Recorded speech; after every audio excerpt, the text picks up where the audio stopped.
Boa noite a todos e a todas, sejam todos muito bem-vindos à live da Orquestra Sinfônica Municipal de João Pessoa, da série Amigos da Orquestra. Meu nome é Laércio Diniz, eu sou maestro e diretor artístico da Orquestra Sinfônica Municipal de João Pessoa. E para a realização da nossa live, eu agradeço ao nosso prefeito da cidade de João Pessoa, Cícero Lucena, ao presidente da Funjop, Marcos Alves, e, é claro, também à Funjop, pelo expressivo apoio à nossa live e à nossa orquestra. A cada semana, nós temos um convidado de relevância nacional que esteja, de alguma forma, ligado à nossa orquestra. E hoje nós temos aqui como convidada a compositora, artista visual, cientista social, ativista e várias outras coisas que vocês vão ficar sabendo agora na nossa live. Seja muito bem-vinda, Paula Sena Lali. Boa noite. Olá, pessoal. Boa noite. Tudo bom? Obrigada pela presença. Obrigado, Paula, por você estar aqui nos ajudando na nossa live. E nós temos também o prazer de ter dois participantes da orquestra, dois membros importantes da Orquestra Sinfônica Municipal de João Pessoa. Os dois, enfim, como eu falei, tocam na orquestra. Um deles é pianista, que é o Glauco Fernandes, e o violinista Eduardo Lins Maia. Sejam também os dois muito bem-vindos. Glauco, obrigado, Eduardo. Maestro. Boa noite. Então, o Eduardo já esteve conosco em uma live. Eu vou pedir, então, para que os dois se apresentem. Começar com o Glauco, pedir para o Glauco falar um pouquinho dele, para que a gente conheça um pouquinho do Glauco, e depois, então, o Eduardo. Depois seguimos, então, com a nossa convidada. Boa noite a todos. Boa noite, Paula, maestro, Eduardo. Meu nome é Glauco Fernandes e atualmente sou pianista da Orquestra Sinfônica Municipal de João Pessoa e também dou aulas na Escola de Música Tenor Navarro, no Espaço Cultural. Eu me formei em piano pela UFPB, com o professor doutor José Henrique Martins. Também tive aula com a professora Luciana Noda. Meu foco sempre foi o piano clássico. Sempre fui muito chamado para estar fazendo principalmente música de câmara, tocando repertório clássico, tradicional, como Brahms, Beethoven, principalmente sonatas para violino, que eu sempre toquei muito, as de Brahms, Beethoven. Também fiz algumas participações como solista, já toquei com a Orquestra Sinfônica da Paraíba, com a Orquestra Jovem, com a OSUF. E é isso, atualmente eu estou me dedicando mais a dar aulas, né, aulas online, agora por conta da pandemia. Tinha uma agenda ainda para tocar, mas agora a gente está um pouco parado. E é isso, prazer estar participando aqui da live com vocês. O Glauco é o cara que toca, enfim, ele é o nosso pianista, né? Que é um cargo bastante cobiçado em todo mundo ser pianista de orquestra. E às vezes ele fica um tempo sem participar, às vezes diretamente da programação, mas quando participa é bem forte a participação. Bem, agora, Eduardo, vou falar. Não, inclusive sempre tocando Celeste, né? Fazendo outras coisas também, né? Não só o piano. Então, Que é importante. Piano, celesta, harpa, só não dança e não canta, mas de resto faz tudo. Eduardo, vamos lá. Hã? Harpa também? Harpa também. Porque nós não temos, na nossa orquestra, nós não temos harpa, né? Então, sempre quando tem alguma coisa de harpa, às vezes ele faz no piano. A ideia é que nós tenhamos no futuro uma harpa, que vai ser enfim, uma grande entrada na orquestra. É um instrumento que realmente faz muita falta, né? Na verdade, toda orquestra sinfônica precisa, no mínimo, de 2 harpas, mas com uma harpa nós já estaríamos bastante satisfeitos. Vamos esperar para ver se a gente consegue, no futuro, trazer a nossa harpa para a orquestra e o Glauco se concentra no piano. Eduardo, fala um pouquinho de você, então. Você já esteve na live, mas se apresenta aí. Nosso público. Boa noite, eu sou violinista da Orquestra Sinfônica Municipal. Eu nasci em Curitiba, estudei lá, me formei na Escola de Música e Belas Artes do Paraná. Eu também fui, durante 5 anos, aluno do professor Paulo Bozizio, que é bastante conhecido. Aí, depois que me formei, eu morei 3 anos e meio em Sergipe, fui membro da Sinfônica de Sergipe, fui professor do Conservatório de Música de Sergipe. E aí, depois eu vim para João Pessoa, para tocar inicialmente só na Orquestra Sinfônica da Paraíba. E aí, depois também fui convidado para participar da Orquestra Sinfônica Municipal. E também dou aula no projeto Ação Social pela Música, atualmente. Muito bem, Eduardo.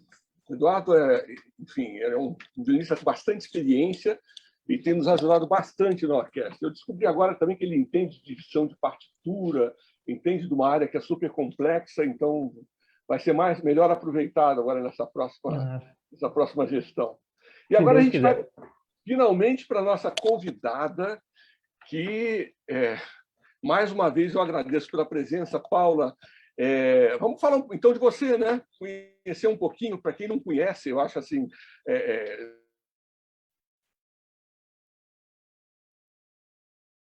Você é uma pessoa que tem um público bastante grande e já é bastante conhecida agora em João Pessoa com a peça que você fez para a gente no festival. Agora nós queríamos conhecer um pouquinho da Paula desde o início. Como é que foi?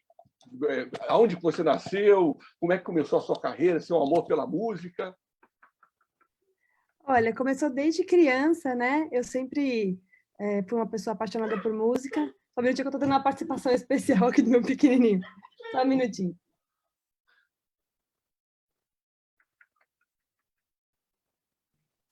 Houve uma participação especial aqui, entrada do meu pequenininho. Então, mas a participação está com quantos anos? Ele está com que idade agora? Ele vai fazer 2 essa semana que vem já. E aí é difícil de controlar. É a primeira live dele, é a primeira live. Mas enfim, eu comecei, na verdade, desde criança eu tenho muitos sonhos com música. Eu sonhava com música orquestral desde pequena, assim. Vinham coisas desde histórias até imagens, dança, poesia, um monte de coisa. E aí a minha ideia era tentar arrumar uma maneira de traduzir tudo isso para poder expressar isso para que outras pessoas pudessem escutar também. Então foi por isso que eu estudei, foi para isso que eu busquei, né, desenvolver esses talentos. Mas vem cá, de onde surgiu? Assim, alguém na família gostava de música clássica, ouvia muito? Ou foi uma coisa que você buscou, procurou? Como é que foi? Na verdade, meu pai era músico.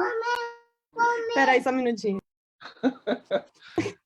Ele quer participar dessa live de qualquer maneira. Olha aqui a participação especial do pequenininho. Ó. Olha só, a primeira live dele.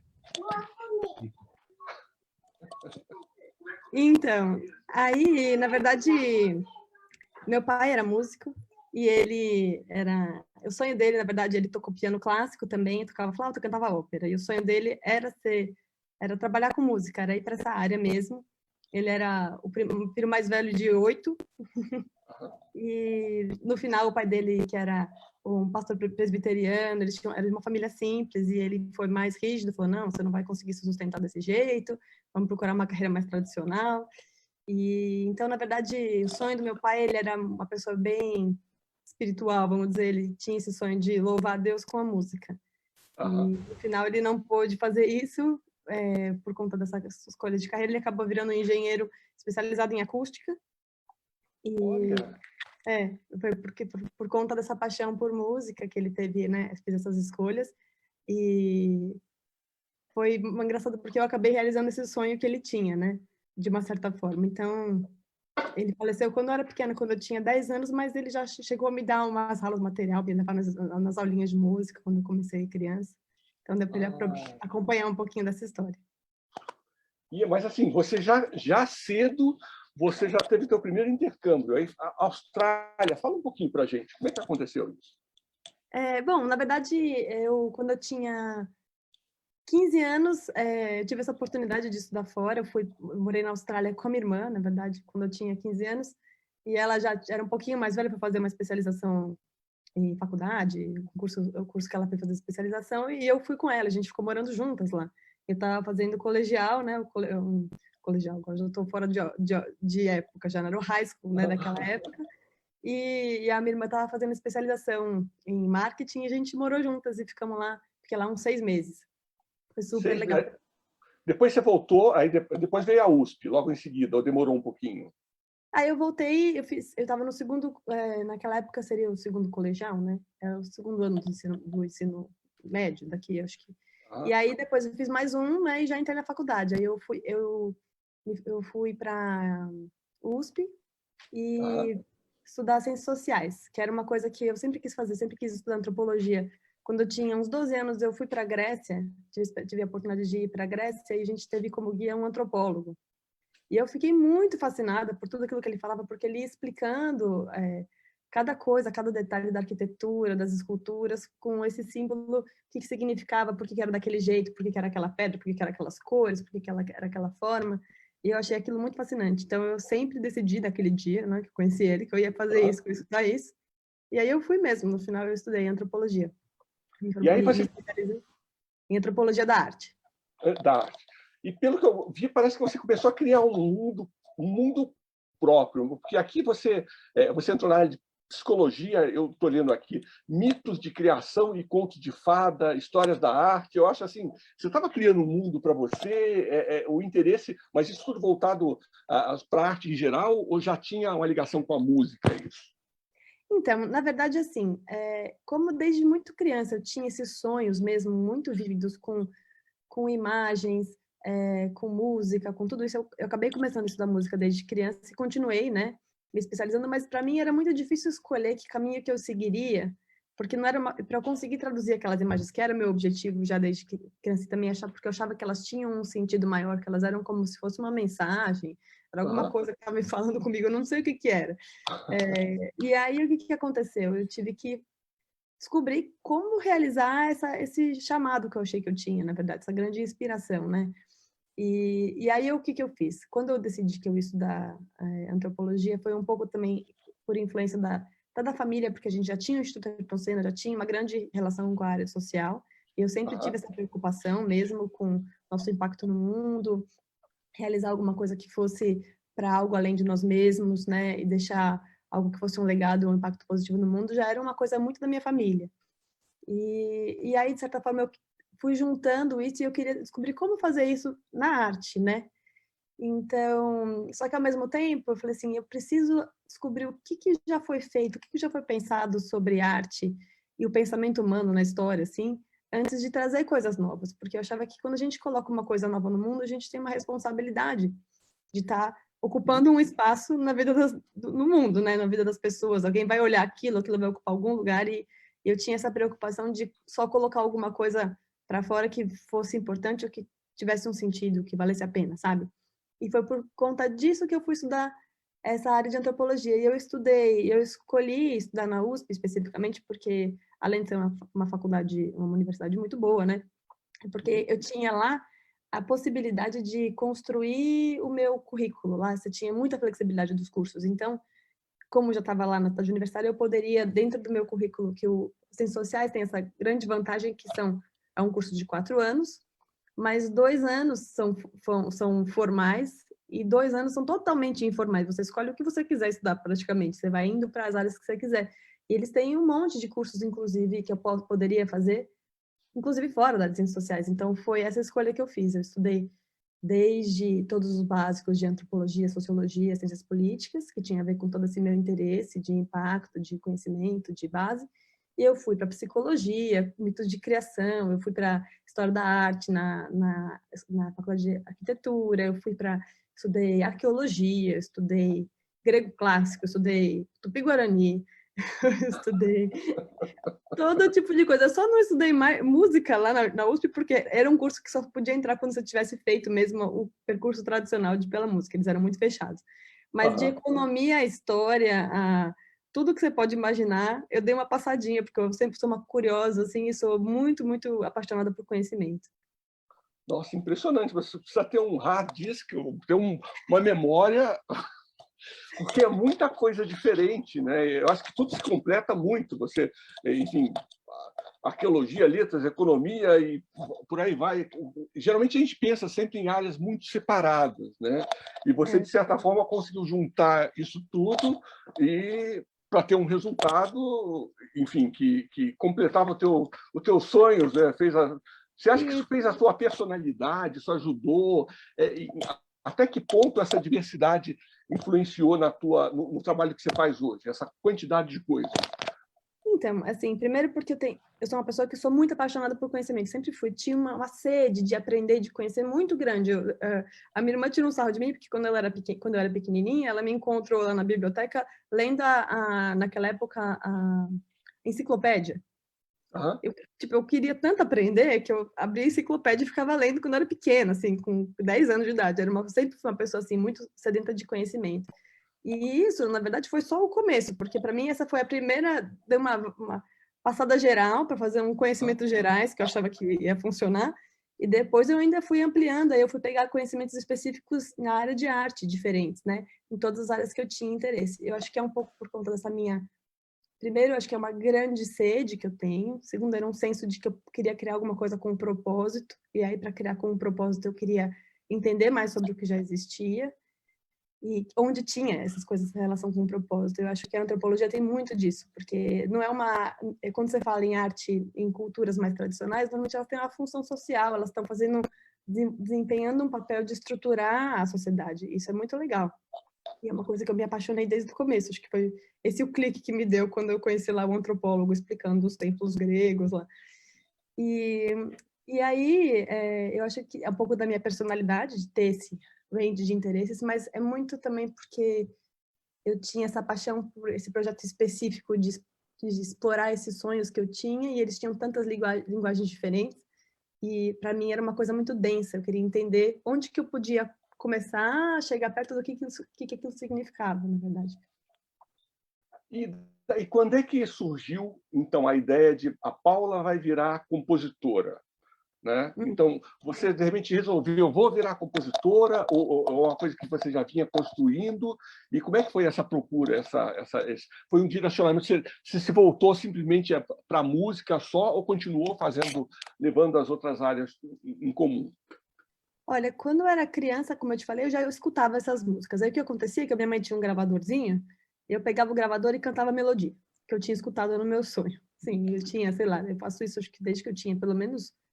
Olha, quando eu me lembro de 4 anos de idade, eu inventando música, já eu cantava sozinha e ficava cantando, mas eu não gravava. Aí quando eu comecei a gravar, acho que eu já tinha uns 8. E aí eu tenho essas melodiazinhas gravadas, mas eu não conseguia escrever, eu não tinha o conhecimento necessário para conseguir traduzir aquilo, ainda que eu escutasse muito mais do que eu estava cantando. Então, a criatividade melódica, musical, sempre foi uma coisa que já veio comigo, e eu também tinha muito, assim, de criança eu gostava de escrever poesia, aí eu escrevi um monte de poesia, aí eu tinha até, por isso que eu acho que hoje em dia eu tenho facilidade de escrever as letras das músicas, que eu tenho muitas músicas que eu nem publiquei que tem letras, tem um monte de coisa, quando eu penso numa melodia, eu já penso na letra junto. Até essa que eu compus para a Sinfônica de João Pessoa tem uma letra, que eu não tinha coral. Precisa saber dessa letra, gente. Nós precisamos descobrir que letra é essa. Sempre vem mais alguma coisa, sempre vem umas 10 coisas junto. Comigo é por isso que foi muito difícil, porque eu vejo uma coisa e já vejo 10 variações possíveis daquilo, e mais 5 aplicações, já vem com a pintura, e já vem com uma coreografia, é muito assim. Então dá um pouco de aflição, às vezes, porque eu preciso focar, né, em alguma das coisas, porque todas elas dão muito trabalho, né, para realizar. E aí... Não, você nasceu no tempo certo, então. A época exata. Foi, tá perfeito. foi mesmo. Porque sozinho, né, hoje em dia você consegue fazer muito mais coisas do que antigamente você conseguiria, né? Agora, que eu decidi seguir nessa linha foi, eu continuei estudando piano clássico com o Paulo Gazzanil, que eu acho que deve estar aí participando. Sim. E eu já estudava um pouquinho antes, mas quando eu entrei num estudo mais formal, que eu considero mais efetivo em relação ao piano, foi com ele mesmo. Fiz muitos cursos de música, cursos de trilhas sonoras, cursos de composição com o Paulo também, além de outros. Mas quando eu me senti mais do que nunca assim, tocada de que era uma decisão que tinha tomado, eu fiz um curso bem introdutório de composição orquestral num lugar que chamava Omid Burguin, era um suíço. E esse suíço ele veio para o Brasil e ele foi gravar sons dos índios na música indígena na Amazônia, bem coisa de suíço, né? E aí ele se apaixonou, não voltou mais para a Suíça, ficou por aqui, abriu uma escola aqui. E o curioso é que ele era uma pessoa, assim, por ser suíço, né, ele tinha essa coisa das metas muito organizada. Ele dava aula em Los Angeles, ele tinha, assim, tudo tinha que ter um resultado, sabe? E ele teve essa grande qualidade de pegar uma pessoa que nem eu, que tinha tantas ideias e tanta dificuldade de chegar e terminar ou materializar as coisas que estavam na minha cabeça. Ele falava assim, não importa se ficou bom ou se ficou ruim, você entrega no final a partitura escrita, não sei o que, não tinha desculpa, podia estar horrível a música, mas tinha que entregar. E aí eu consegui começar a ter esse propósito de terminar e entregar, e alguém tinha que ler, tinha que ser uma coisa legível. E eu lembro que quando eu tive a experiência, a primeira vez de uma pessoa, era uma música para flauta, eu lembro. nem era uma música boa, era uma música, tinha pouquíssimas coisas, mas eu me senti tão emocionada de ter alguém fora de mim que estava conseguindo entender o que eu tinha escrito e produzir aquilo. Foi uma experiência para mim inacreditável conseguir tirar alguma coisa de dentro e escutar ela fora de outra pessoa. E nesse dia eu decidi que eu ia seguir nessa carreira, foi assim que eu decidi. Fantástico. Olha, só um parênteses aqui, eu queria explicar sobre Paulo Gazaneu, né, que provavelmente o nome, quem frequenta os festivais de João Pessoa já ouviu falar. Ele esteve conosco durante vários festivais, é um compositor, um excelente compositor, excelente pianista também, de São Paulo, me ajudou bastante nos festivais. E, enfim, eu tenho um trio com o Paulo também bastante antigo, o trio está parado já faz um tempinho, né? Por causa de pandemia também, mas é uma pessoa que teve com a Paula durante muito tempo, né, orientando você, né, Paula? E vocês trabalharam bastante tempo juntos. O Paulo deve estar ouvindo a gente agora. Importante. Ele, inclusive, é meu padrinho de casamento hoje em dia. Virou uma pessoa super, super importante e fez a ponte, né, entre você e, inclusive, possibilitou essa participação especial aí. Nossa, ele não é meu padrinho de casamento, então, quer dizer... Eu acho que o Paulo é uma pessoa que ele curte bastante esse trabalho que, desde o início, quando surgiram os trabalhos que você mandou para mim, né, ele queria tinha me falado de você, do trabalho que você estava fazendo. Desde o início ele tratou você no festival de uma forma muito diferenciada, no sentido de que era uma compositora jovem, mas que tinha um super talento. O que ele me falou de você foi, enfim, eu fiquei bastante impressionado. E aí, quando ouvi a peça, que, aliás, a gente já tinha feito alguma coisa juntos, nós gravamos, eu acho que foi uma peça, eu gravei, não sei se foi um quarteto. Você gravou algumas peças minhas. As primeiras peças que eu gravei foi você que gravou. Você participou como violinista. Então, chegando no Baião e uma música meio, sei lá, meio medieval que eu fiz naquela época. Isso, e nós já lembrávamos, já tinha na cabeça aquilo que ele me apresentou a peça, me mostrou. Eu achei uma coisa muito bacana, porque o mais bacana que eu acho que claro, a gente vive de mostrar compositores que já são compositores consagrados, Bach, Brahms, Beethoven, compositores também que são mais formais, que são professores de universidade. E no caso da Paula, que veio como uma compositora jovem, mas que veio mais do que compositora, né? Veio como uma multiartista. E isso eu acho que foi muito importante para o festival na época, né? E todo quem apresentou isso foi o nosso querido Paulo. Paulo, espero que você esteja bem, agora está nos ouvindo. Então, e aí depois canto lírico, enfim, não estava faltando sempre alguma coisa, né? Então tinha que cantar também. Como é que foi isso? Então, pois é, como minhas músicas tinham letra, aí eu falei, eu acho que eu preciso cantar. Na verdade, eu sempre quis cantar, desde que eu era muito pequenininha. E eu tive uma certa dificuldade de achar o jeito certo de conseguir desenvolver esse talento, porque eu demorei para achar um professor e conseguir me organizar para conseguir fazer tudo direitinho, até que eu comecei a ter aulas com o Paulo Mandarino, que foi meu professor oficial mesmo, que eu comecei de verdade a fazer aulas de canto. E a gente fez 4 anos de aulas. E aí eu até gravei músicas, inclusive, depois. Fica assim, né? Eu ainda tenho outras coisas que eu quero gravar. Quando eu estava pronta, né? A gente pulando um pouco no tempo, um pouco mais para frente, eu fiz muitos cursos depois da faculdade ainda. Talvez você chegue lá. Mas quando eu terminei, assim, de fechar tudo aquilo que eu queria desenvolver de talento, de habilidade, foi o momento que eu casei, tive meus filhos, meu pequenininho que apareceu aí, e mais um. Então eu dei um pause e agora eu estou retomando todos os projetos que tem muita coisa para fazer ainda. Aham. Inclusive, então, e eu queria agora perguntar, assim, para você ser um grande artista, sempre a gente pensa nos grandes highlights, né? No caso, a Paula tem 2 grandes highlights, tem vários, mas 2 que eu queria citar agora, que é Hollywood e o Papa. E a gente começa por Hollywood. Você esteve lá, estudando em Los Angeles, conta um pouquinho para a gente. E o Papa a gente deixa para depois, para especial, né? Legal, legal. E a própria peça de João Pessoa também tem muita história legal depois. Se você sim. Isso a gente vai, claro. Mas, enfim, eu, na verdade, depois que eu terminei o curso de antropologia, né, me formei em ciências sociais, eu fui buscar uma formação técnica. Eu já tinha feito uma formação bem teórica sobre a humanidade. Aí eu falei, agora eu vou desenvolver talentos técnicos. Então, eu comecei com coisas simples, que eu já sabia desenhar, já sabia pintar, já tinha bastante habilidade com isso desde muito pequena. E aí eu falei, agora eu vou ter que desenvolver habilidades digitais. Aí eu fui para Photoshop, Illustrator, After Effects, todos os tipos de software e fui para 3D, porque eu achei que 3D ia ser uma linguagem muito legal para expressar essas imagens que eu via nos meus sonhos, que eu queria contar. E aí eu falei, bom, qual que é o melhor lugar do mundo para eu ir fazer esse curso, para aprender sobre 3D? Eu aprendi o básico aqui no Brasil, e o lugar que tinha os melhores, que eu descobri que eu quis fazer, era em Los Angeles. Então, eu fui para Los Angeles, especificamente em Hollywood, que tinha uma escola muito especial chamada Nomon. E nessa escola, quem dava aula eram os caras que trabalhavam nos grandes estúdios.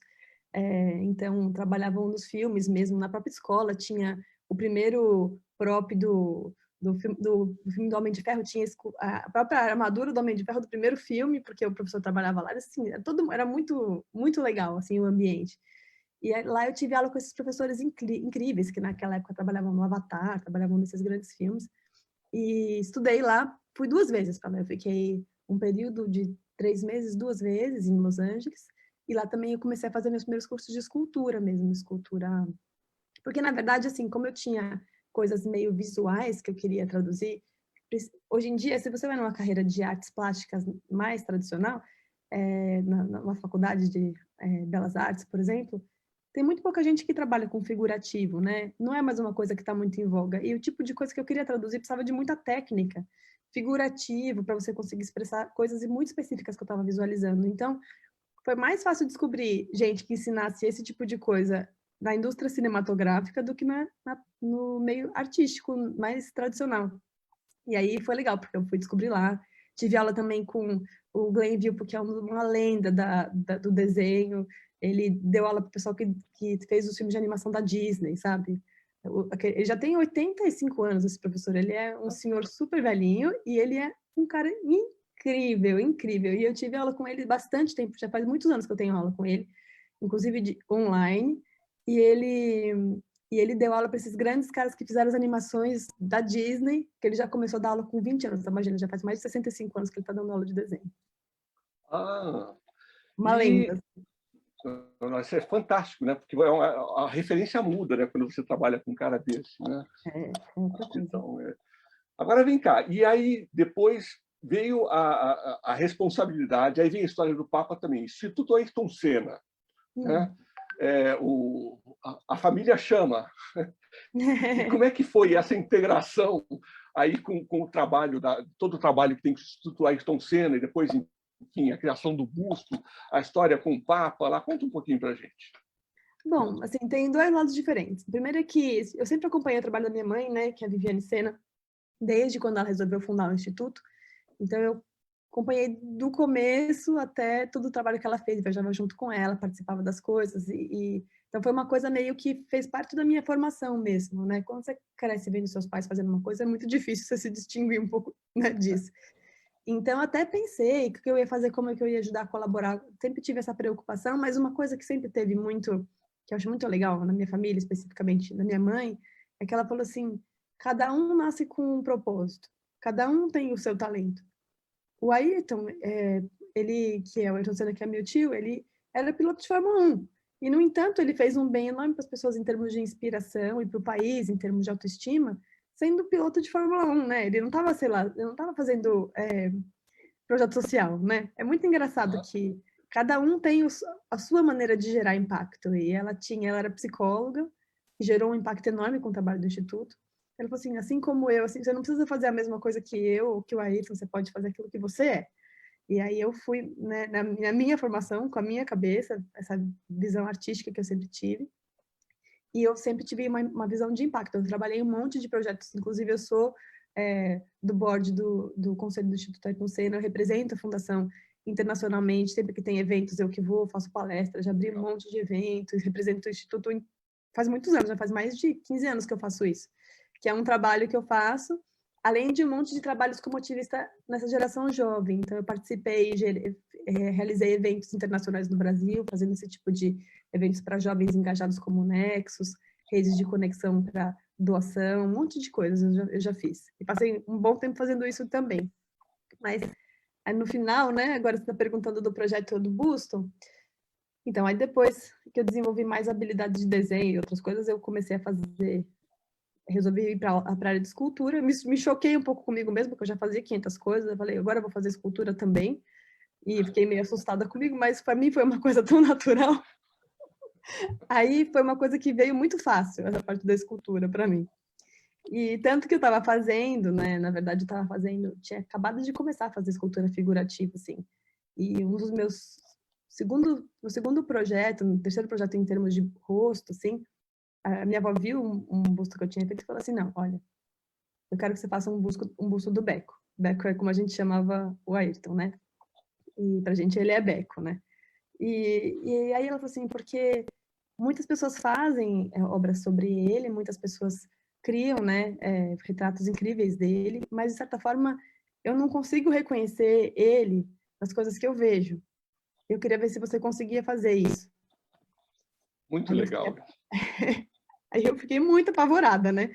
Porque eu nunca tinha feito um retrato que ela pediu para fazer isso.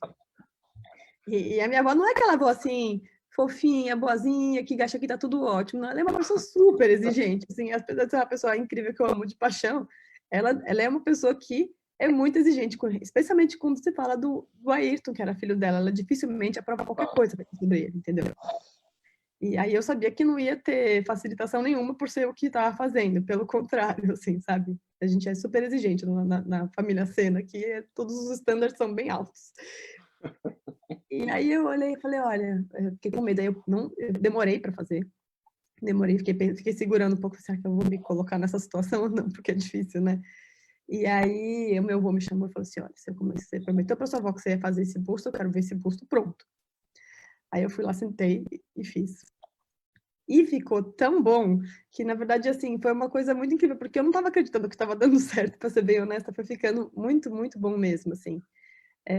E no final foi uma experiência meio mágica, porque o que eu queria realizar do Ayrton, ele tem um rosto muito difícil de realizar, porque ele teve uma paralisia e um lado é muito diferente do outro. Todo mundo tem um lado diferente do outro, mas o dele é muito diferente um lado do outro. Então já era um grande desafio. Além de tudo, ele tem um cabelo bem difícil de reproduzir, vamos ser honestos. E aí eu queria traduzir uma expressão específica que eu lembrava dele, sabe? E não tinha essa expressão nas fotos. Quando você pega as fotos, não tinha nenhuma foto que batia com aquilo que eu estava lembrando. E aí eu fui fazendo esse busto. Eu lembro que eu fazia o busto e foi ficando muito, muito, muito parecido. Aí foi chegando num ponto que eu falei, acho que já está certo. Apesar de estar muito bom, já visivelmente minha avó gostou, amou o busto, aprovou o busto, eu fiquei super feliz, já estava assim, né? Superou as expectativas de toda a família. Aí, mas ainda assim, eu tinha uma coisa que estava me incomodando um pouquinho, que ainda não tinha chegado lá, sabe? Aí a gente veio a ideia de fazer esse busto em grande porte. E aí a gente eu ampliei esse busto para 3,5 metros de altura, vocês ainda não viram, vai ser lançado ainda, esse busto na Praça Ayrton Senna, que é uma praça no Complexo do Ibirapuera, em São Paulo. Inclusive vai ser estilizado, não vai ser nem exatamente igual ao que eu fiz original, eu fiz uma versão um pouquinho diferente, mas nessa versão gigante, monumental, enquanto eu estava lá arrumando o olho, terminando, porque quando você amplia as coisas, elas mudam bastante, né, de posição. De alguma forma, ele entrou na expressão da maneira como eu me lembrava dele. Foi uma coisa muito mágica, parecia que eu estava olhando para ele de volta quando eu tinha 8 anos de idade, 7 anos de idade. Foi quase como se desse para matar saudades, assim, sabe? E aí todo mundo que viu se emocionou muito, assim, porque foi realmente uma coisa meio mágica que aconteceu. E aí vai ser... Como é que esse busto, então, foi parar, então, em Roma? Como é que é a história? Essa história é muito boa, né? Quando eu terminei de fazer a modelagem do busto, eu estava grávida... Quando eu terminei de fazer a modelagem do busto original, primeira vez, eu estava gravidíssima, estava de 9 meses, assim, para explodir, do meu primeiro filho, que foi o Luca. E aí eu tive que terminar assim, sabe? Nem sentada, não estava nem mais conseguindo sentar, mas o tamanho da barriga. E terminei rápido porque eu sabia que depois que ele nascesse eu não ia ter mais tempo de trabalhar por um bom tempo. Então foi uma correria para terminar ele antes de nascer o bebê. E depois eu ainda ia morar fora, logo em seguida, então eu sabia que não ia dar para terminar depois. Aí eu terminei a modelagem, então eu fui. Quando eu voltei, né, de Boston, que é onde eu morei bastante tempo, uns 2 anos, quase 2 anos, 1 ano e meio, eu engravidei de novo, e aí veio essa ideia do convite, a gente recebeu esse convite para entregar o busto para o Papa. E eu estava grávida de novo do meu segundo filho. Só que eu estava assim, ele para nascer de novo, assim, o segundo estava para nascer. Na semana que ele estava para nascer, veio o convite e já era para a semana seguinte, para entregar o busto lá na Itália. Na semana da Páscoa, inclusive, que aliás eu acho que vai fazer mesmo agora, 2 anos exatamente. Desse pequenininho até que vocês acabaram de ver. Vai ser aniversário dele. E o dia de entrega, né, tinha que entregar, acho que no final de semana que eu estava com a cesárea marcada, porque eu tive que marcar uma cesárea, caso de uma complicaçãozinha da gestação, e era no mesmo final de semana que eu teria que ir para a Itália entregar o busto para o Papa. Então, coube a minha irmã a missão de ir lá entregar o busto para o Papa, porque eu não tinha condição nenhuma de ir, né, a ponto de nascer meu filho. E ela foi me representar, levou o busto para ele, e foi uma coisa muito especial, porque também foi justamente na época que estava dando uma das missas mais importantes do ano, que é a missa da Páscoa, né? E tinha mais de 40 mil pessoas lá assistindo a missa, na época quando ela entregou o busto para ele. E foi super legal, porque ele reconheceu o Ayrton e tudo. Mas teve uma história muito engraçada com isso, que era assim, eu estava assim, bom, eu vou entregar um busto pro Papa. Eu estava chocada que isso estava acontecendo, né? Falei assim, como que aconteceu uma coisa dessa? Porque eu cheguei aí no Vaticano, eu lembro que eu olhava as esculturas lá e falei assim, como será que alguém consegue colocar uma obra aqui? Porque tinha umas obras mais modernas lá, né? Quem que consegue colocar uma obra no Vaticano, né? Deve ser muito difícil. E aí, de repente, veio o convite para colocar uma peça minha e vai ficar no acervo do Vaticano. Ficou no acervo do Vaticano essa peça. Aí eu fiquei muito chocada, né, que isso estava acontecendo, que as coisas com a Ayrton são meio mágicas e comigo também acontecem umas coisas muito incríveis. E aí, o que aconteceu? Eu falei, bom, a gente tem que dar um jeito de tirar uma foto, né, desse momento tão especial. E aí eu falei para minha irmã, bom, vamos procurar dar um jeito de tirar uma foto o dia que você entregar o busto para o Papa, para conseguir ver o que tinha acontecido, enfim, para contar essa história, que é muito especial e tal. E aí ela assim, olha, eu tô tentando, eu tava no hospital já, tentando para fazer a inscrição para poder fazer a cesárea, né, ter o parto, né? E ela assim, olha, eu não consegui ninguém para tirar foto, porque não autorizam entrar fotógrafo, né, para encontrar com o Papa. É só pessoas que têm uma licença que podem entrar nesse espaço tão especial de estar cara a cara com o Papa, né? E aí eu falei, e agora, como é que a gente vai fazer para conseguir tirar a foto, né?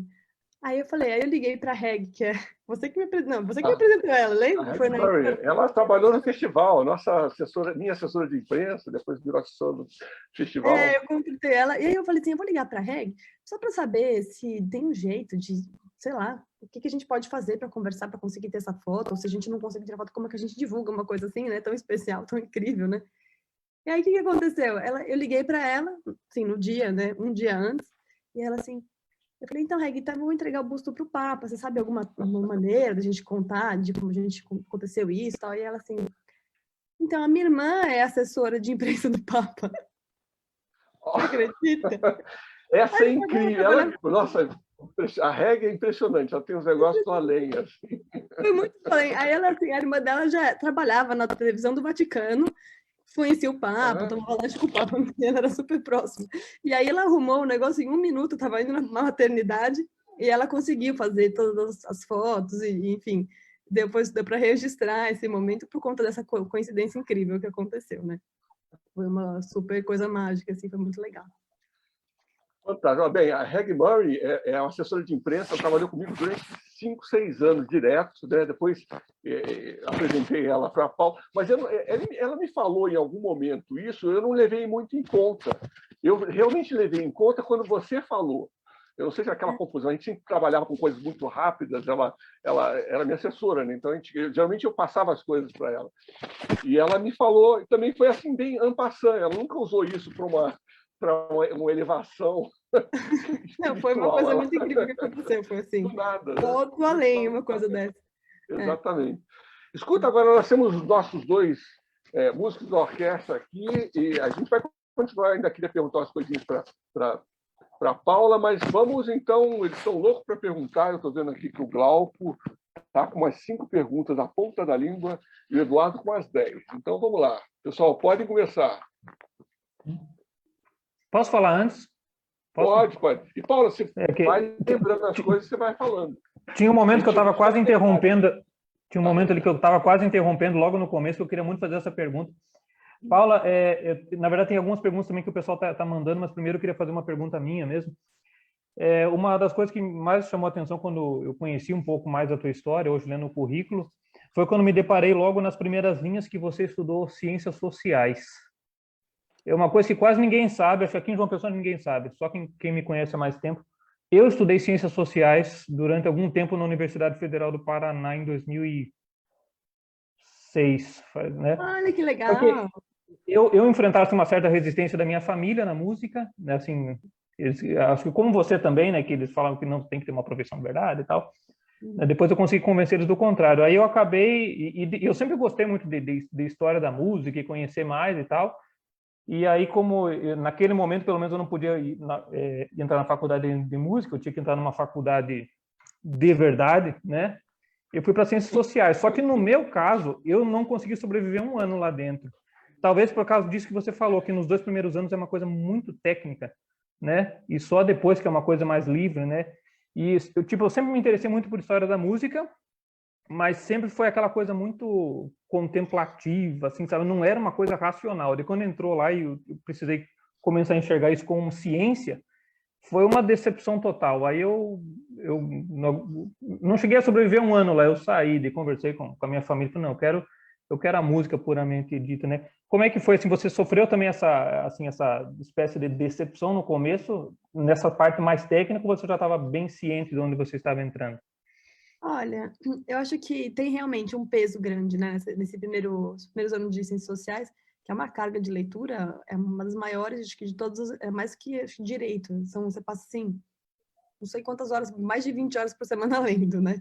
É muito Sim. puxado, né, nesse sentido. E eu lembro que eu pensava, que às vezes estava lendo alguma coisa chata, falando assim, lê uma coisa que ninguém pode fazer por você não pode terceirizar, né? Porque você não consegue ver televisão junto, você não consegue pensar em outra coisa, ou você lê, se você não lê, não vai saber, né?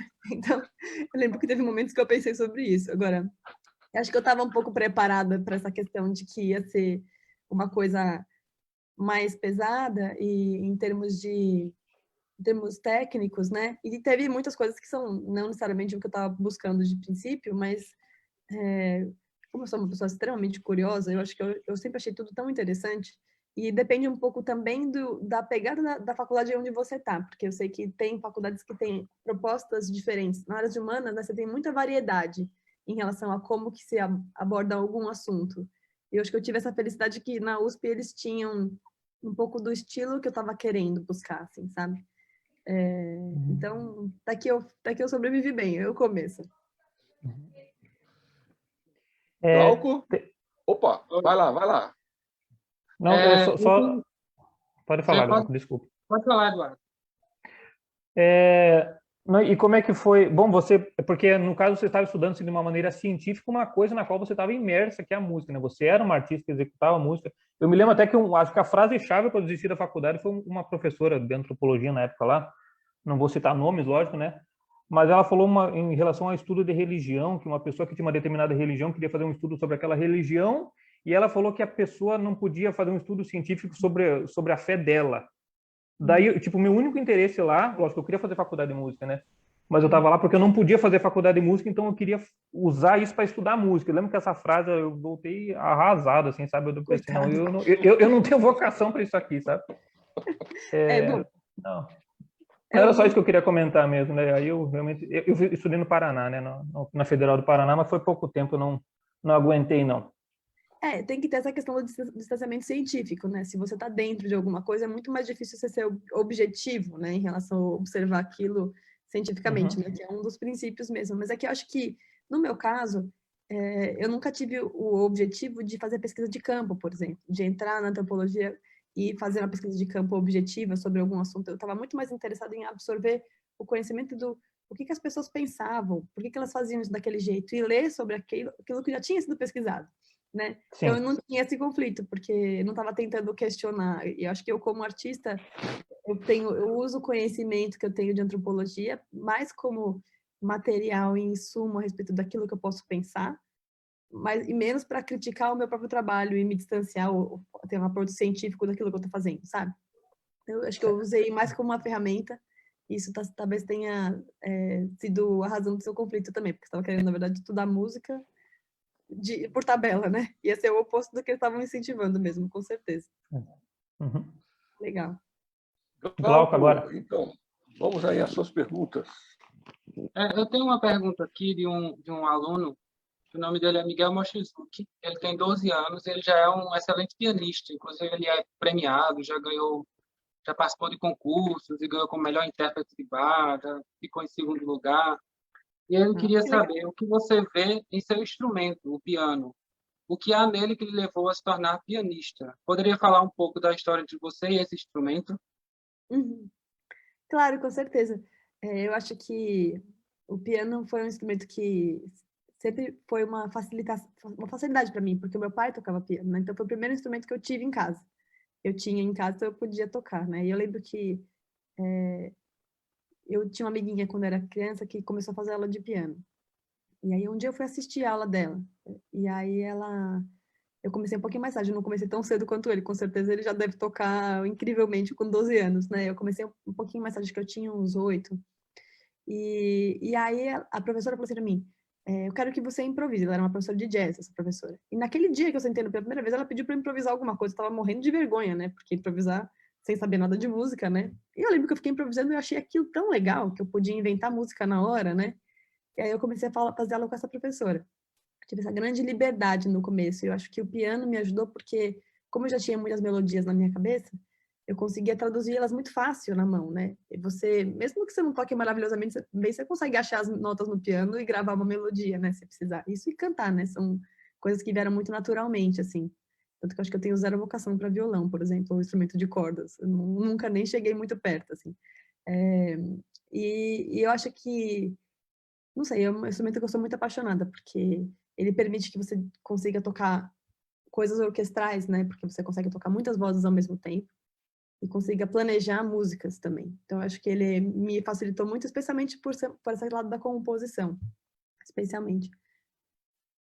Legal a parte da improvisação, porque quando uma criança vai iniciar no piano, que vai ter que ler logo partitura, ou ter que lidar com uma música que ela não conhece, não escuta, é muito complicado, né? Então, acho que foi importante essa sua experiência improvisando, que você pôde brincar um pouco e as coisas foram fluindo naturalmente, né? Talvez por isso você gostou bastante.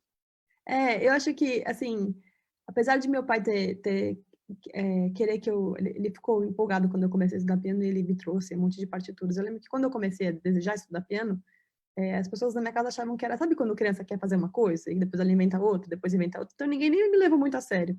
Eu lembro que eu tive que ir sozinha na escola fazer a minha inscrição na escolinha, porque, tipo, tava todo mundo meio ignorando, assim, ela já faz um monte de coisa, ela desenha tão bem, por que ela vai estudar piano, sabe? Acho que todo mundo tava esperando que eu fosse muito mais para a área de desenho, que era uma coisa que eu já fazia bem quando eu era pequena, do que ir para a área de música. E aí, depois, com meu pai faleceu, logo um pouquinho depois que eu comecei a estudar, nunca teve na minha família foi uma coisa assim negativa pelo ponto de vista que não teve todo esse incentivo que muitas famílias têm, né, com música, com as crianças que ficam super incentivando e botando em recital e essas coisas, mas ao mesmo tempo eu tinha pressão zero, assim. Se eu quisesse fazer, tava bom, se eu não quisesse fazer, não tava bom, ninguém tava nem aí, assim. E aí só que era uma coisa que eu era muito determinada que eu queria fazer. Acho que os primeiros cursos que eu fiz foram muito pouco formais. A minha educação de piano no começo foi o contrário do que deve ter sido desse menino. Foi uma coisa completamente informal. Eu tocava inventando a maior parte do tempo. Eu não sabia ler muito bem partitura. Eu tocava tudo de ouvido, de memória. E ficava 5 horas inventando música e 5 minutos treinando. E aí eu fui ficando muito frustrada com o tempo, porque eu desenvolvia pouca habilidade técnica a partir do tempo que eu gastava. Eu gastava muito tempo criando músicas e pouco tempo conseguindo realmente executar uma coisa bem do começo ao fim.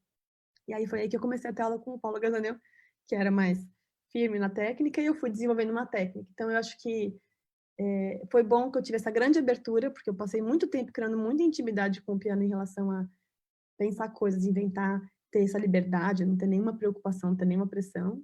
E ao mesmo tempo, eu demorei mais tempo que o normal para desenvolver uma técnica, porque eu não passei muito tempo desenvolvendo técnica no começo. E depois eu gastei bastante tempo desenvolvendo técnica. Né? Foi o contrário do que muita gente faz. Mas eu acho que foi bom mesmo iniciar assim. Eu acho que iniciar sendo muito técnico para uma criança é um pouco perigoso, porque a criança pode ficar entediada, né? Pode acabar desgostando do instrumento, né? Eu acho que É verdade que acho que para uma criança tem esses dois lados. Tem um lado que você fica inseguro, porque você gasta muito tempo no piano, de repente, ou no instrumento, e não toca tão bem quanto você esperava, né? Se você é criança. Por um outro lado, tem. Eu conheço muitos músicos que são muito bons tecnicamente, que têm muita dificuldade de sentar no instrumento e improvisar, ou inventar, ou para, de repente, de ler uma partitura e ouvir o que ele gostaria de criar, né? Porque fica tão formal essa pressão externa que às vezes não ajuda, né, a pessoa a ser espontânea, né? Então a gente tem que fazer o esforço de desenvolver as duas coisas. Isso é bem difícil, mas acho que é um esforço de todos, né? Legal. Eu tenho outra pergunta, que é de outro aluno também que é muito talentoso, que é o José Vicente. Ele faz... Eu sempre peço para os alunos para também pensarem em compor, sabe? Eu acho a composição muito importante para o desenvolvimento como músico. Não adianta ficar só na parte técnica, só lendo partituras. É importante compor para ter esse contato mais próximo com a música. E, inclusive, o outro aluno também, o Miguel, ele começou compondo e de uma forma mais natural. Depois que ele pegou as obras dos seus compositores, ele foi vendo que era uma coisa parecida, a questão da harmonia, era tudo... Ele foi entendendo melhor e, assim, ele pôde gostar mais, né? O José Vicente também é um aluno super talentoso, premiado, já foi para São Paulo, ganhou prêmios lá. Ele pergunta: vejo que você é formada em Ciências Naturais pela USP e ativista humanitária. Como esses estudos e essas lutas humanitárias influenciam as suas composições? Bom, essa é uma pergunta bem profunda, né? Bonitinha, muito legal, que gracinha essa pergunta. Então, assim, primeiro vamos dar um beijo para ele, obrigada pela pergunta. Assim, como artista, a gente se coloca no mundo e a gente traz uma coisa nova para o mundo, né? A gente está trazendo uma música, ou se apresentando, ocupando o tempo de alguém. E eu acho que a maneira como a gente faz isso no nosso coração faz muita diferença, né? Faz com que a gente escolha certas coisas. Eu acho que até mesmo os compositores, vamos supor, Bach mesmo, né? Ele falava que era a maneira dele de conversar com Deus, de orar, seria pelas músicas, né? A gente traz alguma coisa para o mundo quando a gente cria, tanto quando a gente está simplesmente reproduzindo, né? Tá trazendo alguma peça que já foi escrita, quando a gente está compondo. Na minha opinião, por exemplo, em muitas músicas que eu componho, eu trago sempre esse... Pode até não tá objetivo, você pode não saber disso quando você escuta, mas sempre tem um lado pessoal que está ligado a alguma coisa que para mim é uma causa maior. Então, normalmente, todos os meus projetos têm um sentido profundo e eles estão quase que boiando em cima de uma coisa que está dentro de mim. Eles não são invenções. Eu brinco que eu não invento nada, eu estou sempre escutando alguma coisa que meio que já existe, na qual eu estou ligada.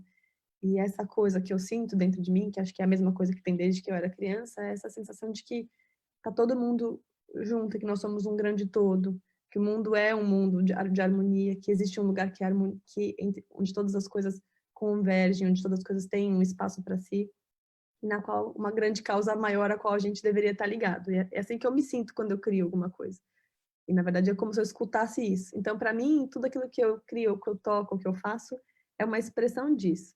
E, nesse sentido, é um ativismo, porque está ligado a uma causa maior. Eu acho que a gente, como minha mãe tinha falado, cada um tem o seu talento, cada um tem a sua habilidade, e a gente deveria estar conectado no nosso coração mesmo, tá? Na hora que a gente está realizando essas habilidades, esse dom que a gente trouxe para o mundo. E quando a gente faz isso, as coisas, de certa forma, funcionam. É assim que, isso que eu acredito. Então, uma pergunta da internet aqui, que também tem muito a ver, que o Aderaldo Campos, ele pergunta: gostaria de saber da Paula se nesse período de pandemia ela pensou ou compôs alguma música que retrata esses tempos que estamos vivendo e para qual formação é essa música? Se é orquestra, voz, piano, etc. Aderaldo Campos, na internet. Tá bom, eu vou responder contando um pouquinho sobre a própria peça que eu fiz para João Pessoa. Posso, Laércio? Sim, a live é sua. Então, tá bom. Tem essa peça que eu fiz para a Orquestra Sinfônica de João Pessoa, né, que me convidaram, o Laércio convidou para compor para a abertura do Festival de Música Clássica de João Pessoa, o Festival Mundial, em 2015, né? Foi uma peça que eu fiz muito inspirada pela cultura local, pela cultura da Paraíba. Eu pesquisei e eu sou uma pessoa que gosta muito da cultura brasileira, eu sou uma pessoa bem patriótica nesse sentido, assim. E quando eu compus essa peça para João Pessoa, qual que foi o sentido dela? Na verdade, eu estava pesquisando sobre a cultura local, eu sou muito patriótica, eu gosto muito da cultura brasileira. Eu sinto, assim, sabe, uma conexão muito profunda, especialmente na música nordestina. Eu adoro os ritmos nordestinos, tanto que o próprio Laércio tocou, a primeira peça que ele tocou minha era um baião, né, Laércio? Foi que eu compus para a orquestra de cordas. E que chama Grandes Expectativas. E aí, essa música que eu compus para João Pessoa, o tema dela foi um tema que eu estava pesquisando, aí eu fui dormir e sonhei com uma melodia, que era uma melodia ternária, a melodia que eu sonhei, quando eu sonhei eu vi o sol no sonho, então eu ouvi a melodia e eu ouvi o sol. Eu falei, bom, acordei de madrugada, né, porque o meu trabalho também é noturno, sou uma pessoa bem noturna, acordo de madrugada para fazer as coisas quando eu sonho, aí eu fiquei gravando a melodia, falei, bom, então a música tem que ser sobre o sol. Aí e qual que é o grande sentido? Eu escrevi a peça, né? Tem várias coisas curiosidades legais dessa peça, mas o grande sentido da música é que o sol, ele não é só o sol. Ele nasce, ele cria a vida, porque o sol e a luz é o que possibilita a vida existir. Mas ele morre, né, no final do dia, ele tem o advento da noite e ele ressurge de novo. Esse é um ciclo, né? De morte e ressurreição do sol. E a música é sobre essa questão da morte e da ressurreição, da nossa capacidade de renascer, de a gente ir para esse mundo das sombras e ressurgir de novo. Então, nesse sentido, eu acho que é uma música que faz muita conexão com essa situação que a gente vive, porque, como eu disse, sempre procuro um princípio mais profundo nas coisas que eu crio, e eu acho que esse princípio de ser forte, de ser capaz de se reinventar e ressurgir, e trazer a vida de novo, é uma coisa que toda a gente tem dentro de cada um de nós. Então, é uma peça para formação orquestral que fala sobre isso, fala sobre essa capacidade de ressurgir e renascer das cinzas mesmo, né? E é por isso que... E a outra coisa que tem de bonito nessa peça é que, para mim, era uma mistura entre o sol, no sentido de que ele faz a vida na terra, que eu acho que, para mim, a Paraíba é uma terra que lembra muito essa relação com a terra, e, ao mesmo tempo, o sol é uma coisa celestial, então ele tem a ver com as coisas divinas, celestiais, eu sempre trago isso também nas coisas que eu crio, essa nossa relação com aquilo que é maior do que nós. E é uma grande união desses dois aspectos, do aspecto do céu e da terra, se juntando para criar a vida. E até foi uma brincadeira, porque foi meio difícil compor essa música, eu vou contar umas curiosidades, aproveitando a pergunta. Porque quando eu tive esse sonho dessa melodia, era uma melodia ternária, né? Era tá, tá, tá, tá, tá, tá, tá, tá, tá, tá, tá, tá, né? Você lembra? E aí... Teve um certo conflito, até conversei com o Paulo Gazzaney sobre isso, que ele falou assim, mas vamos fazer uma música quaternária, né, porque os ritmos nordestinos são mais quaternários, né. E eu fiquei muito em conflito na hora que eu comecei a pensar, eu estou fazendo uma música sobre a Paraíba e vou botar um tema ternário, vai ficar confuso, não vai parecer que é uma música, né, tradicional. E aí eu fiquei meio travada, eu passei bastante tempo sem escrever, quando eu fiquei com esse conflito, falei assim, vou fazer uma coisa que não vai fazer sentido, eu não consegui escrever mais nada. Aí depois, eu falei, não, quer saber, eu vou com essa ideia, porque foi uma coisa muito inspirada, eu senti muita conexão na música quando eu ouvi esse tema. Continuei trabalhando, aí apareceram 10 milhões de ideias diferentes, eu fiz uma quantidade absurda de música, aí eu comecei a ficar preocupada porque tinha muita música, eu achei que não ia dar tempo de passar a música saber como é que eu ia conseguir juntar tudo aquilo para a época da estreia, eu fiquei muito preocupada, porque acho que na época a proposta era fazer uma música de uns 5 minutos, lembra? Isso, exatamente. Muito preocupada, eu falei assim, vai sair muito mais música do que 5 minutos, e aí, como é que vai fazer? Acho que não vai dar para passar a música, né? E aí, na hora, eu falei, eu acho que vou escrever aquilo que me veio, e se não der certo, o que eu vou fazer? Vou ter que falar aquilo que é verdade, porque o ponto, eu acho que é uma coisa muito legal que eu gostaria de passar mensagem para os artistas, é que, na verdade, a gente não tem 100% de controle sobre aquilo que a gente cria, né? Eu acho que é muito mais você estar ouvindo alguma coisa e recebendo uma coisa que vem para você e fazendo melhor com aquilo que você pode dar o seu talento, colocar ele a favor de algo que vem para nós, né? Essas grandes inspirações. E não se colocar contra isso, não lutar contra isso. E aí, quando a gente luta contra isso, é quando a gente para de ter inspiração, normalmente. Então, eu continuei fazendo, fui seguindo, eu tava morrendo de medo, porque eu falei assim, vou ter que fazer um tempão de trabalho de música, compor um monte de música e depois não vai nem poder passar. Aí eu falei, bom, vamos fazer. E eu lembro que eu estava no meu computador, eu componho no computador, eu componho no piano, eu componho, né, na partitura, e eu componho também no computador, e estava com vários pedaços de música montados, e eu não estava sabendo muito bem como que eu ia juntar eles ainda.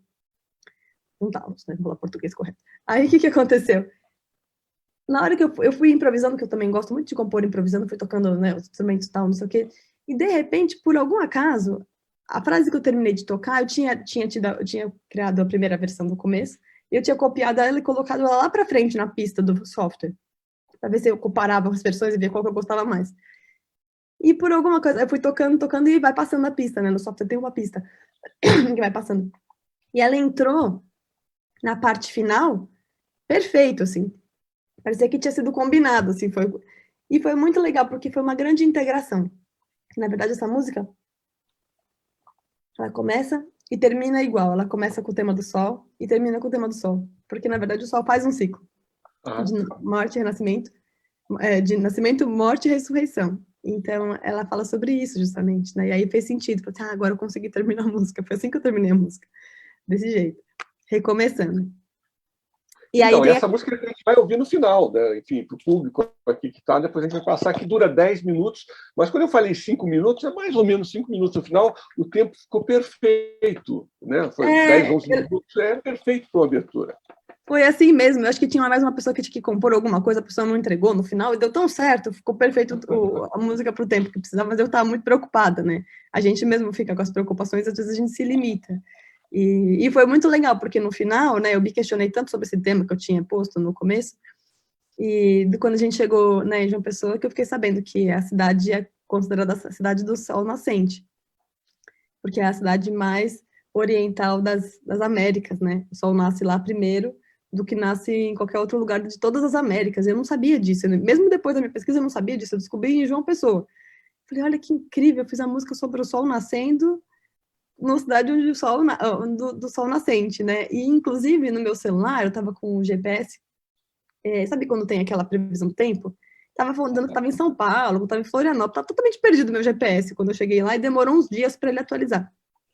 Ele atualizou mesmo no dia da estreia da peça. E no dia que ele atualizou, o nome do lugar onde eu estava chamava Portal do Sol. Foi uma coisa incrível, porque tem algum lugar em João Pessoa que chama Portal do Sol, que acho que eu estava no hotel mesmo, que é o hotel... É onde eu moro. É onde eu moro aqui. É? Eu tô no Portal do Sol. Ai, que lugar, que privilégio, estar no Portal do Sol. Eu não sabia, né? Não imagina. E é um dos lugares mais orientais, né, da cidade. Então... Então, mas é o título, João Pessoa, a cidade onde o sol nasce no primeiro, e também, que é o lema da nossa orquestra, a Orquestra Sinfônica Municipal de João Pessoa, onde o som nasce primeiro. A gente aproveita também um pouquinho dessa história. Super legal. Mas só Eduardo, você tem perguntas aí para fazer também? Tem várias aqui que já está acumulado até aqui o negócio. Vai lá. Eu já vou mandar duas de uma vez, aí a Paula responde. Túlio Ferreira perguntou se você tem algum compositor que gosta muito, principalmente algum compositor na trilha de cinema. E Felipe Sabara quer saber qual é o teu artista plástico favorito também. Perguntas boas, hein? Ótimas referências. Bom, compositor, música para cinema, né? Tem vários que eu gosto, mas acho que grandes inspirações são sempre Hans Zimmer e John Williams, né? São compositores que fizeram peças. O que eu acho bonito desses compositores, né? Claro que muitas das peças que eles compuseram até são inspiradas em compositores clássicos, né? Compositores da música erudita mesmo. Mas o que eu acho bonito em relação à música de cinema, que é uma coisa que eu gosto de trazer, é que é uma música muito emocionante, é uma música feita para emocionar. E eu acredito um pouco nisso, assim, eu, pelo menos na minha maneira de ser como artista, eu acho que o coração fala muito. E às vezes a gente usa muito o cérebro e cria coisas muito complexas, mas essa relação com o coração fica um pouco distante. Então eu procuro sempre trazer isso, eu acho que é uma coisa que a música do cinema faz, né?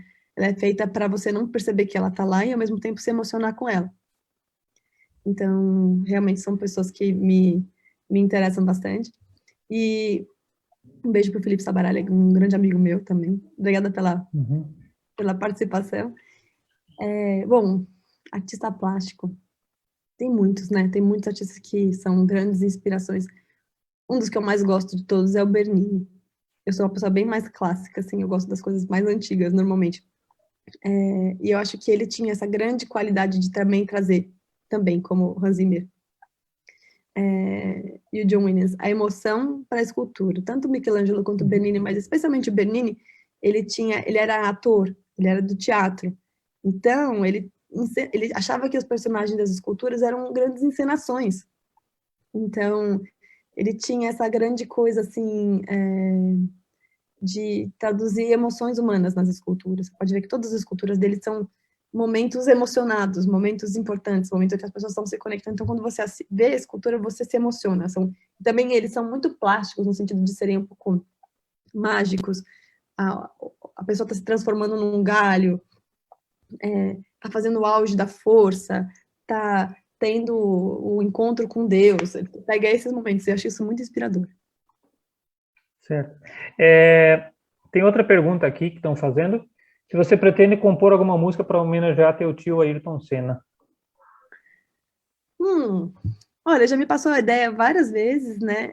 Na verdade, eu tenho até algumas coisas que eu já comecei a escrever sobre ele, que talvez fiquem guardadas para algum momento mais para frente. Desculpa, gente, tô um pouquinho com a garganta seca já. Tanto falar, né? Mas sim, tem algumas coisas que eu já pensei em fazer para ele, tanto como música simples, como coisas que já existem, assim, homenagens, assim. Então, talvez mais para frente vocês consigam assistir. Bacana. Glauco, perguntas? Várias perguntas aqui ainda, né? Perguntas da internet. Deixa eu ver outra. Júlio Marcos Senna. Ele está perguntando se estudar as técnicas do jazz no piano, você acredita que possa dar mais liberdade e criatividade ao pianista? Com certeza, né? O jazz é uma das técnicas que mais facilitou a improvisação, né? Apesar de que a música barroca também, né, tem bastante improvisação. Mas eu acho que jazz é um mundo onde isso se desenvolveu bastante, né, especificamente, e ajuda a pessoa a ter um domínio do pensamento, né, na técnica de improvisação, que é muito legal.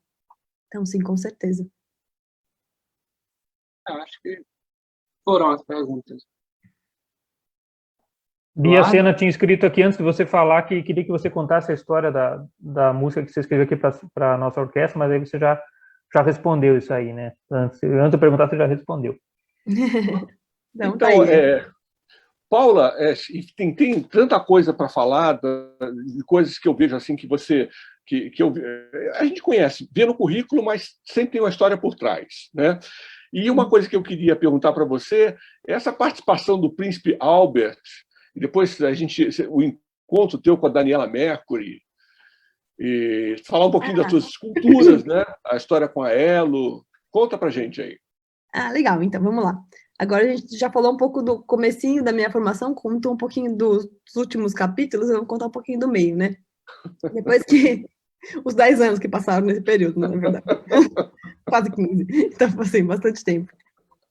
Eu saí da faculdade pronta para desenvolver habilidades técnicas, porque eu já tinha desenvolvido bastante habilidades teóricas. Então, eu fui estudar desenho, foi por aí que eu encontrei o Glenn Vilpo, fui estudar animação, computação gráfica, fui estudar software de áudio, software de partitura, todos os tipos de software que você pode imaginar.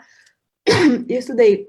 Também eu quis fazer o seguinte, fiz uma formação que foi muito inusitada, porque você não conseguiria encontrar isso em faculdade nenhuma, que é ir em vários lugares do mundo, tive esse grande privilégio de poder ir em vários lugares do mundo, fazer os cursos que eu achava mais incríveis, com as pessoas que eu achava que eram as melhores naquelas técnicas. Então, eu estudei, uma grande coisa que me influenciou muito foram os cursos que eu fiz na Inglaterra, de geometria sagrada, que era uma coisa que eu sempre quis estudar, desde que eu era criança mesmo, eu sempre quis entender como a natureza era formada, e eu era muito fascinada por geometria árabe, geometria islâmica. E aí eu fui estudar sobre isso, eu estudei sobre isso na Espanha, estudei sobre isso na Inglaterra, e a proporção áurea, as proporções da natureza, esse aspecto sagrado da matemática, foi uma coisa que eu estudei bastante, que eu sempre trouxe para minhas peças e para minhas criações. Está muito ligado com a parte de antropologia, né?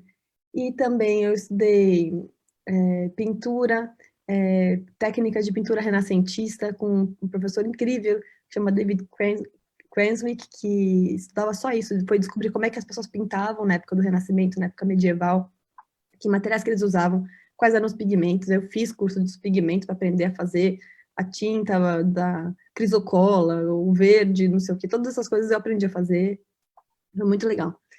E aí, eu até me perdi, qual era a pergunta mesmo? Eu até fui dar a volta no mundo, né? Estudei também bordado em ouro na Inglaterra, técnicas de bordado tradicional, estudei moulage com a professora francesa, que é técnicas de fazer roupas, né, essas coisas que eu sempre achei muito legal também, eu adoro moda. Fui estudar pintura maiólica na Itália, fiz cursos na Itália, e numa dessas viagens, então, agora cheguei no ponto. Fiz esse grande curso, essa grande viagem experimental na Itália, e fui estar com um professor meu de escultura, que chama Cícero Dávila, que é um escultor incrível, assim, ele é maravilhoso, ele faz as esculturas mais lindas do mundo, e ele faz escultura em mármore, nas técnicas tradicionais mesmo. E aí ele me levou, eu fui para a Itália e ele estava lá, e ele me levou a conhecer Carrara, todas as cavas que existiam, que tem lá, onde o Michelangelo tirava pedra para fazer as esculturas dele, tudo. E ele, depois dessa viagem, eu passei mais ou menos uns 3 meses viajando na Itália. E eu passei na Itália também porque eu queria fazer essa viagem. Eu tinha um curso de desenho com o Glenn Vilpo, que estava dando aula em Roma. E aí, de lá, a gente tinha uma inauguração para o Instituto Ayrton Senna, que teve uma grande homenagem para o Ayrton em Imola, que estava fazendo, acho que, 20 anos do falecimento dele. E teve essa exposição incrível também, que foram, acho que, mais de 40 mil pessoas, e eu fui lá representar a família nesse grande evento que teve. E de lá, a gente estava tendo também uma homenagem que teve em Mônaco para o Ayrton, que era com o príncipe Albert de Mônaco. E eles estavam fazendo um grande jantar em homenagem ao Instituto Beneficente, e eu participei desse jantar também, junto com minha família. E aí a Daniela Mercury estava lá e me convidou para cantar. Quando ela soube que eu cantava, ela me convidou para cantar no palco. Aí eu fui, subi, cantei junto com ela. E foi divertidíssimo, foi divertidíssimo. O príncipe estava lá, super desencanado, dançou música brasileira com batuque, né? Virou Brasil, né? Em Mônaco, todo mundo é super formal, gravatinha borboleta, todo mundo chique, de repente, né? Caiu no samba. E eu tava lá, cantei junto com a Daniela Mercury, descalça no palco, foi muito legal. Paula, escuta, depois no final eu quero que você me fale o que está faltando, porque tem tudo nesse currículo aí. Claro que a pergunta que eu mais tenho é quando perguntam onde eu estudei, me pedem a minha biografia, porque eu fico assim, como é que eu vou escrever tudo isso, né, gente? Uma coisa de louco, né? Essa menina, ou ela não sabe nada do que ela quer fazer, ou ela faz tudo e mais um pouco. Escuta, os dois, eu acho que tem algumas perguntas a mais para fazer. Eu estou vendo que está chegando, hein, Eduardo e Glauco. Podem perguntar. Chegou aqui do Felipe Moura, Brasil. Quais são os seus ídolos na música?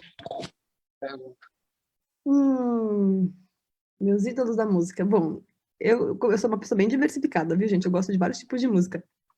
Eu gosto muito do Queen, gosto muito do Freddie Mercury. Aliás, é uma coisa que eu tenho do Ayrton mesmo, porque foi uma super influência. Ele escutava Queen o dia inteiro quando eu era criança. A gente sempre escutava junto com ele.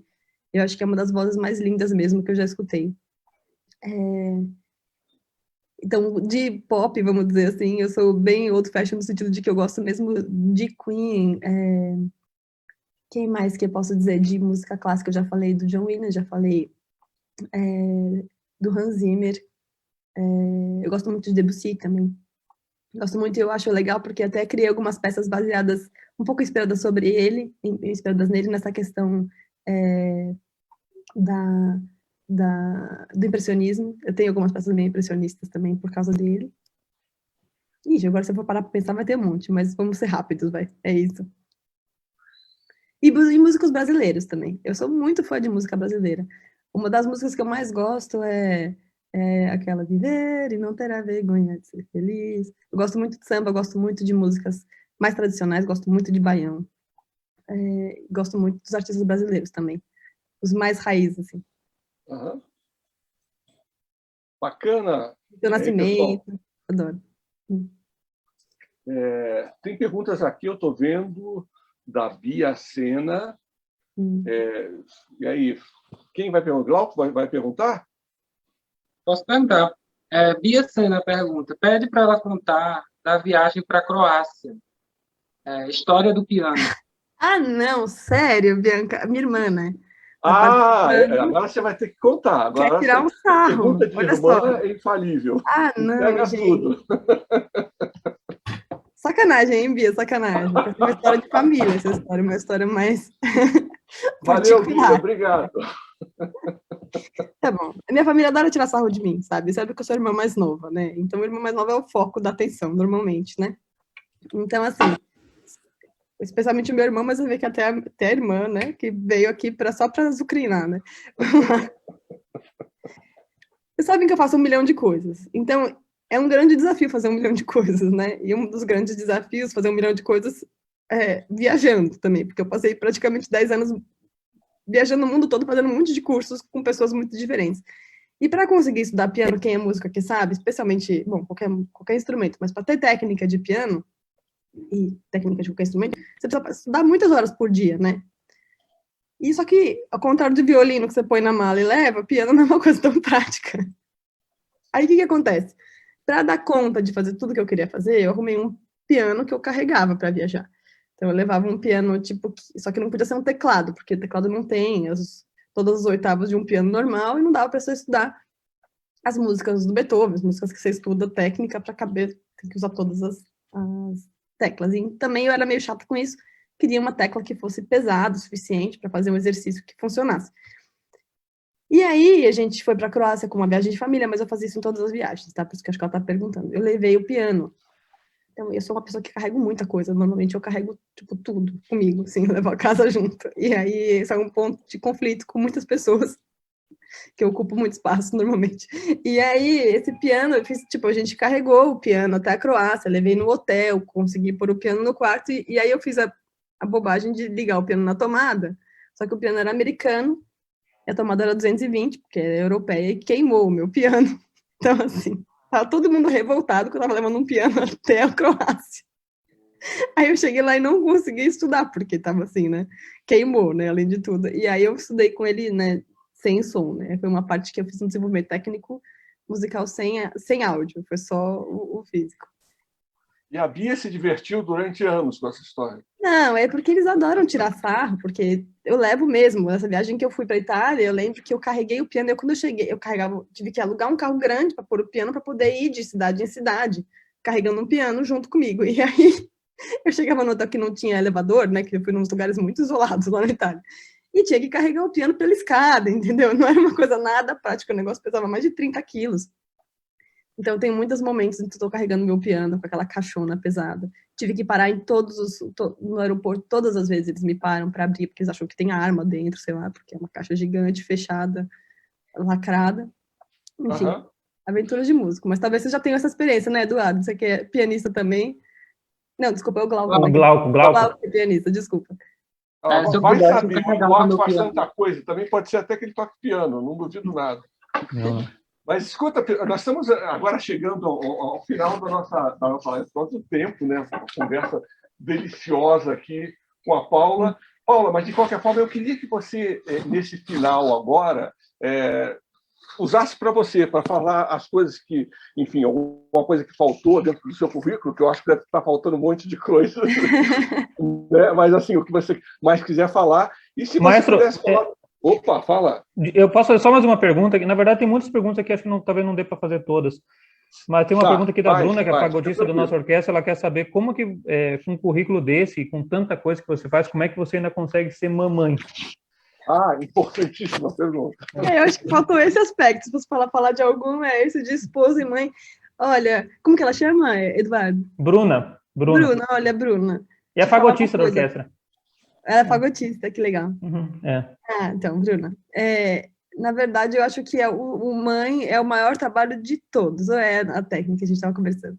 Então, Bruna, eu acho que ser mãe de todos os trabalhos que eu fiz é com certeza o mais difícil, o mais desafiador. Então, acho que você pode fazer música orquestral e uma mãe, se consegue ser mãe, conseguiria dar conta de muito mais, porque é realmente algo que ocupa todo o tempo e mais um pouco, e a gente ainda está devendo, né? Porque se você fizer tudo para criança, você ainda está faltando em algum lado. Então, acho que foi mesmo esses últimos 4 anos foi mais dedicada à família mesmo, e ao casamento, à casa. Eu mudei várias vezes de lugar também, mas, na verdade, o maior presente que a gente pode ter na vida é construir uma família, né? E é uma energia que volta pra gente vezes 1 milhão. Então, os meus filhos, meu marido são fundamentais na minha vida e a grande alegria, minha maior conquista, com certeza. Beleza. Mais alguma pergunta para a gente... Então, agora, Paula... Tem mais uma aqui, Maestro. Júlio Marcos Sena... É a última, para eu não te interromper de Seria a última. Eu não sabia que ia dar para fazer duas. Não, pode fazer, ele pergunta uma coisa aqui que eu não estou nem sabendo, fiquei sabendo agora. O que vocês opinam sobre a notícia dessa semana que as universidades de música vão deixar de ensinar Bach, Beethoven, Mozart e outros? Eu nem estava sabendo disso. Júlio Marcos Sena. Ele colocou aqui as universidades, mas eu ouvi até algum comentário sobre isso na internet. Eu acho que é uma universidade americana que está propondo isso. Eu acho que não as universidades. Ok. Então, não me lembro agora qual universidade. Ok, tá bom. Que bom, né? Bom, essa é uma boa notícia, que isso não esteja acontecendo em todo lugar. Se for para responder essa pergunta, diria que a gente estudar a história é uma coisa fundamental, né? Estaria perguntando isso para a pessoa errada, porque eu sou a pessoa que mais me importo com conhecimento, apesar de querer criar coisas novas. Eu acho que a gente saber de onde a gente veio é muito importante para saber para onde a gente vai. Ok. Exatamente. Paula, agora você tem os seus últimos minutos para falar o que você quiser. Se você quiser falar um pouquinho desse momento que a gente está passando, dessa pandemia, como é que você está fazendo seus planos futuros, enfim, fica à vontade, então. Legal. Eu acho que eu vou falar uma outra coisa. Em vez de falar sobre a pandemia, eu vou falar sobre uma outra coisa, que eu acho que é importante, sei lá, para mim, pelo menos. Que, na verdade, as pessoas são muito diferentes entre si, um pouco dessa questão de onde a gente veio para onde a gente vai, né? E algumas pessoas, às vezes, elas estão numa posição de mais proeminência, elas aparecem mais, ou elas, de repente, têm mais visibilidade. Né? Mas nada nessa vida é feito por um. Tudo é feito por todos, né? A gente é um grande todo, é uma grande massa de pessoas que estão todas construindo uma sobre o trabalho das outras, né? Então, você vê uma figura como o Ayrton, por exemplo, ele dirigiu um carro numa pista que alguém construiu, num carro que alguém desenvolveu, por um motor que alguém inventou, com combustível que foi procurado pelo petróleo, que alguém tirou de uma estação de petróleo em algum lugar, né? Sei lá, não entendo muito de combustível, mas deve ser isso. Então, assim, eu também, né? A gente, como artista, a gente compõe peças em cima do conhecimento gerado por 1000 outras pessoas, num instrumento que foi feito por outras pessoas, que são técnicas, que são engenheiros, que são inventores, que são descobridores, né? E tocado por outros instrumentistas que gastaram tantas horas estudando para poder conseguir chegar e ler aquilo tão rápido e bem, melhor do que eu leria, porque eu tenho certeza que, apesar de fazer tudo isso, com certeza a pessoa que só toca piano, que só faz outras coisas, vai tocar a minha música talvez muito melhor do que eu poderia tentar. Eu posso escrever uma coisa difícil porque eu sei que alguém consegue estudar para ler aquilo e tocar aquilo bem. Então, eu acho que nesse momento eu quero fazer um grande reconhecimento, eu acho que convidar todo mundo a fazer um grande reconhecimento de que todos são importantes. A gente não é nada sem os outros, né? O próprio Laércio está aí sentado na frente de uma bancada cheia de livros, né? Que foram escritos por 1000 pessoas diferentes. Aí até a estante foi construída por alguém, e sem alguém ter construído essa estante, você não teria conseguido guardar seus livros nem estar achando eles na estante, né? Então, cada um com seu talento ajuda, de certa forma, o mundo a ser como ele é, e que a gente possa fazer o nosso melhor naquilo que a gente é. Com certeza isso vai dar certo de alguma forma. Então, acho que nesse momento de pandemia, o meu convite é que cada um faça um encontro de encontrar a si mesmo e encontrar a melhor maneira de ser quem é. Encontrar a si mesmo e colocar isso no mundo. Que acho que é assim que as coisas vão funcionar. E às vezes aparece uma coisa muito difícil, que faz com que a gente precise renascer de certa forma, precise se reinventar de certa forma, ou se descobrir de uma forma diferente, para que a gente possa renascer e criar uma coisa que é melhor do que tinha antes. Eu acho que a gente vai sair dessa melhor do que a gente era. Isso depende de cada um de nós, né? Não que seja fácil. Né? Paula, Obrigado. Eu acho que é uma finalização tão bonita dessa, né?